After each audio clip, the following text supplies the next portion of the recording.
Ladies and gentlemen, today's program continues to bring you the hottest news that is a great internet to the public. First, let's take a look at the main news in today's program. Dear all, according to a report by CCTV News yesterday, Hebei province in China experienced its heaviest rainfall since the flood season 2 days ago. As of 10:30 p.m. yesterday, according to the statistics from the Hebei Provincial Civil Affairs Bureau, there have been 16 fatalities, 11 missing persons, and 4,051 houses collapsed. The casualty figures are still being verified. Fu Onghong quoted an eyewitness who said that in the early morning 2 days ago, by Beijing time, floodwaters from the Zuyangke Reservoir in Hebei suddenly poured into downstream villages, leading to several drowning deaths. Some villagers blocked roads and demanded to speak with the authorities. The road blockade incident occurred around 8 am yesterday. The road blockers were from the village of Daitian in Dongwang Town, Hangdai Development Zone. At that time, the section of National Highway 107 and Provincial Highway 326 in Hebei was paralyzed. After receiving a police report, officers quickly arrived at the scene to persuade the road blockers to evacuate, but their efforts were rejected. The situation escalated rapidly as more people joined the roadblock, prompting a significant number of police officers to intervene, direct the situation, and control it. In a video, someone could be heard questioning Vuong Than Phi. Do you know how many people have died in our village? Vuong Than Phi nodded repeatedly but did not respond actively. Trong An Lam, a water conservation expert in Hangdai City, and Duong Vin Thang, a meteorological expert in the same city, explained today that the incident was caused by the river's capacity being overwhelmed, leading to damages to the villages along the Kwili River. Trong An Lam also revealed that the Dongzuyangke Reservoir is an open reservoir, and flood discharge couldn't be controlled. Daxian Village, located on the northern bank of the Kwili River in Hebei, next to the river and downstream of the Zuyangke Reservoir, was submerged during the flooding as the river water surged, flooding into the village. Residents of Daitian Village reported that around 1 am, the floodwaters suddenly inundated the village, submerging the rooftops under 2 meters of water within moments. Many fatalities have been confirmed in the flood, while 2 children are still unaccounted for. People on social media pointed out that the official reports from mainstream media initially stated that there were no casualties and no actions were taken, but there were indeed many deaths. This led to people's anger. Rumors have circulated that the official flood discharge measures in Hebei were inadequate and the transfer of information was lacking, leading to the deaths. However, there has been no official statement to debunk these rumors, and there are concerns that the political careers of Hebei officials might be at stake if the truth is not established. The recent floods due to heavy rains in southern China have also resulted in 186 fatalities and dozens of missing persons. According to China's Xinhua news agency, a total of 1,192 counties across 26 provinces within the Yangtze River Basin in China have experienced flooding, affecting 1.48 million people who had to be urgently relocated and impacting 32.82 million people. Nearly 100 rivers in the Yangtze River Basin have surpassed the alarm level, causing the Yangtze River to overflow into the Baoduong Lake and disrupting some transportation routes for a period. The media reported that a typhoon is expected to hit the southeast coast of China on Friday, affecting millions of people. According to the China National Defense News, as of the past Tuesday, 1,192 counties across 26 provinces, autonomous regions, and cities have been affected by flooding, impacting 29.42 million hectares of crops and 32.82 million people. The disaster has led to 186 fatalities, 45 missing persons, 56,000 collapsed houses, and direct economic losses of approximately 50.6 billion renminbi Chinese. Please note that this information is based on reports from CCTV News and other sources and may be subject to updates and further verification.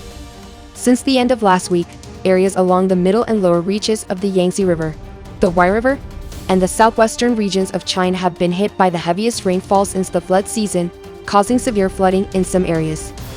Nearly 100 rivers in Hebei, Jiangxi, Hebei, Hunan, Guangxi, Jiangsu, and other provinces have overflowed beyond warning levels. Additionally, For the first time this year, Lake Baodong has been inundated by the Yangtze River.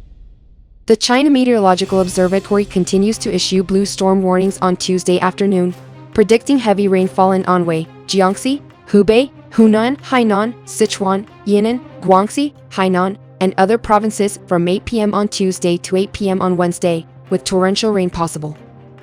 According to a report from China News.com, due to the steep slopes of the rivers, the recent heavy rainfall has caused flash floods in many places, leading to collapsed houses, washed away farmland, and serious damage to infrastructure such as roads, water conservancy facilities, communication, and power. Roads in Anhui, Jiangxi, and Hebei have been damaged, causing disruptions to transportation. The Beijing-Guizhou, Chengde-Chongqing, Sichuan-Chongqing, and other railway lines have been temporarily interrupted, leading to the postponement or suspension of many train services. Dear all, the floods in central and northern China have resulted in at least 150 fatalities, many people missing, and hundreds of thousands forced to evacuate. Hebei and Hebei provinces are the two worst-hit regions by this flooding and landslides. At least 114 people have been confirmed dead in Hebei, 111 missing, and 53,000 houses destroyed, as reported by Chinese officials. The Chinese government has announced that it will provide financial aid to the heavily affected areas where millions of people have been impacted. Power outages, communication disruptions, and difficult transportation are the major issues. Local media reported last week that a total of about 8.6 million people have been affected, with more than 1.5 million hectares of crops damaged, resulting in economic losses of over 20 billion renminbi. China is around $3 billion. The flooding in Hebei is particularly severe. On the past Friday, the provincial capital, Wuhan, turned into a vast ocean, and most of the city's functions were paralyzed. Meanwhile, in Hebei City, Hebei province, thousands of people took to the streets to protest against the local authorities' failure in warning and disaster relief. Statistics from yesterday showed that at least 25 people died and 13 went missing in Hebei City. Hebei Satellite TV quoted a resident saying that flood warnings were only issued when the water was already chest-high. People in Daihin village in Hebei accused the local government of releasing water from a reservoir upstream without prior warning, resulting in many deaths, including children. However, officials in Hebei City asserted that the flash floods occurred due to the breach of a dam on a nearby river. Public anger intensified after Wu Ongthan-Fai, Deputy Party Secretary of the Hebei Economic Development Zone, declared that there were no casualties in the flood, as reported by Beijing News. Mr. Wuong later had to kneel and apologize to the relatives of the victims, as shown in a video clip circulating on the internet. Another clip depicted villagers clashing with police forces and was also widely spread. According to the South China Morning Post, hundreds of police officers were deployed to quell the protests. Chinese citizens are enraged as the news of the deaths of numerous children during the horrific floods in Hebei province, was not widely disclosed. Instead, CCTV and other national channels focused on showing positive images of state officials actively combating the floods and remained relatively silent about this truth. The severe flooding in northern China has resulted in the Tangli River flooding in Hebei City, Hebei province. Daihin village in the lower reaches of the river faced the peril. On the early morning of last Saturday, floodwaters rushed down from the upper reaches, submerging the village in the lower region. Many villagers, including a significant number of children, drowned while they were asleep. Images of the lifeless body of a child under 10 years old lying on a rice field and the grim scene of a fishing village in the river's lower reaches were circulated. Some villages were nearly submerged under more than 2 meters of water, with fast and powerful currents sweeping away large bridges connecting with the outside, damaging goods, factories, and vehicles. Lucky survivors from the villages reported that many children in the village perished, while some individuals were left disabled due to difficulties in walking, leading to their drowning inside their own homes. By Tuesday morning, the list of children who had suffered in the Hebei flood was posted on Weibo, but it was soon deleted. Meanwhile, China's Central Television CCTV focused solely on reporting the accomplishments of officials during the natural disaster, avoiding mentioning the death of children in the flood, which stirred public anger. Only the identified children's death toll reached 12, but this information was swiftly deleted.